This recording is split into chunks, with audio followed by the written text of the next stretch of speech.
Human Rights Committee, Writing, Submitting, and Presenting Reports from Nonotuck Resource Associates. The following training outlines best practices and required processes when submitting and presenting human rights documentation and reports to the Human Rights Committee. Nonotuck staff are expected to follow these practices to the best of their ability and contact their Human Rights Coordinator should any questions arise.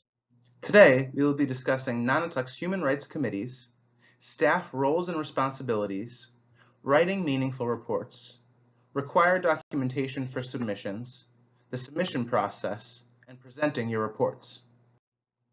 Nonotuck's Human Rights Committees. The purpose of the committee is to promote, safeguard, and protect the human dignity and legal rights of people served by Nonotuck Resource Associates. Nonotuck has 2 human rights committees across Massachusetts. Each committee is comprised of a minimum of 5 members, at least 3 of whom shall be individuals receiving services or family members or advocates.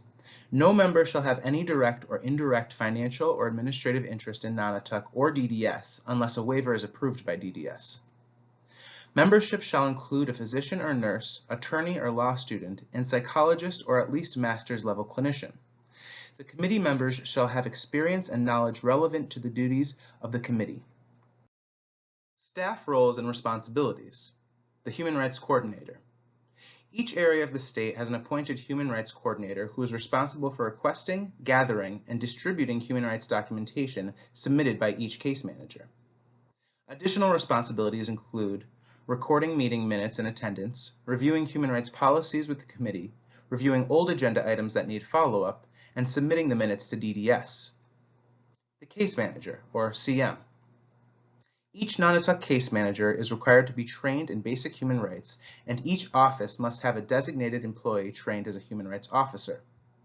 CMs are expected to follow specific submission guidelines and schedules set forth by their coordinator. Further explanation on what is expected during the submission and presentation process can be found later in this training.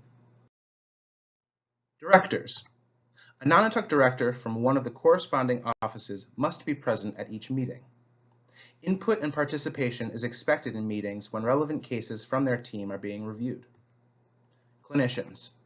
Representation from Nonotuck's clinical department must also be made with 1 member present at each meeting. Like directors, clinicians are expected to provide input and discussion when relevant cases that they oversee are being reviewed at meetings.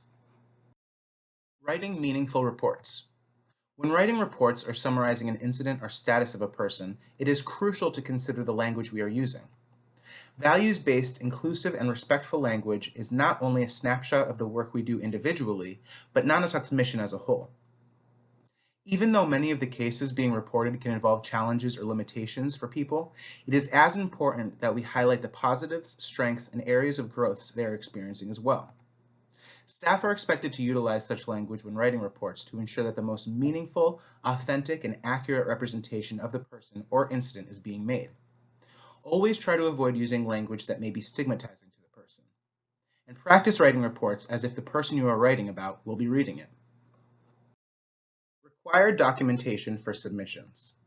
The following is a list of documentation that requires submission to the Human Rights Coordinator prior to each meeting. Safety protocols, new and/or updated. Behavior plans, new and/or updated. Supportive and protective device plans, new and/or updated. Incident reports that lead to a DPPC report or police involvement, as well as those that include human rights issues. Restraint reports, and complaints to DPPC, DDS, or Nonotuck. New providers, new people served, death, change of residence, and guardian issues all need to be reported and discussed at the meeting, but no corresponding paperwork is necessary unless requested by the committee. Required documentation for submissions, cover sheet 1. Here is a best practice example of the cover sheet that should be attached to the front of each corresponding submission made by a CM. The purpose of this form is to act as an overview of the report to follow. To ensure confidentiality, it is important that the person served name is written as first name and first initial of last name. This goes for all paperwork being submitted, not just cover sheets. Please make sure to fill out every section of the form that applies to your submission. Required documentation for submissions, cover sheet 2. Here is a best practice example of the cover sheet that should be attached to the very front of your packet. You will only need to use one of these. The purpose of this form is to provide an overview of all of the reports you will be submitting and reviewing at the meeting. For any incident or restraint reports, please also include the HCSIS number of that report. Like the other cover sheet, it's important to only use first name and last name initial to protect confidentiality. Please make sure to fill out every section of the form that applies to your submission. Submission process. Leading up to your next Human Rights Committee meeting, your Human Rights Coordinator will reach out via email reminding you of the date your packet needs to be submitted by. CMs are expected to compile all necessary reports and documentation for review. It is important for CMs to follow designated timelines to ensure your coordinator has time to complete the reports and distribute to committee members prior to the meeting. Person-served names on each document submitted need to be edited to protect confidentiality. If you're submitting multiple attachments, be sure to label each attachment accordingly. For example, number 1, cover sheet, Raoul M. Number 2, Raoul M. Safety Protocol. Presenting your reports. Whenever we discuss matters involving the people we support, it's important to always use values-based and inclusive language. This is especially true when topics may be sensitive, as they often are at Human Rights Committee meetings. As mentioned previously, in the Writing Meaningful Reports section, many discussion topics we have revolve around one's challenges and limitations.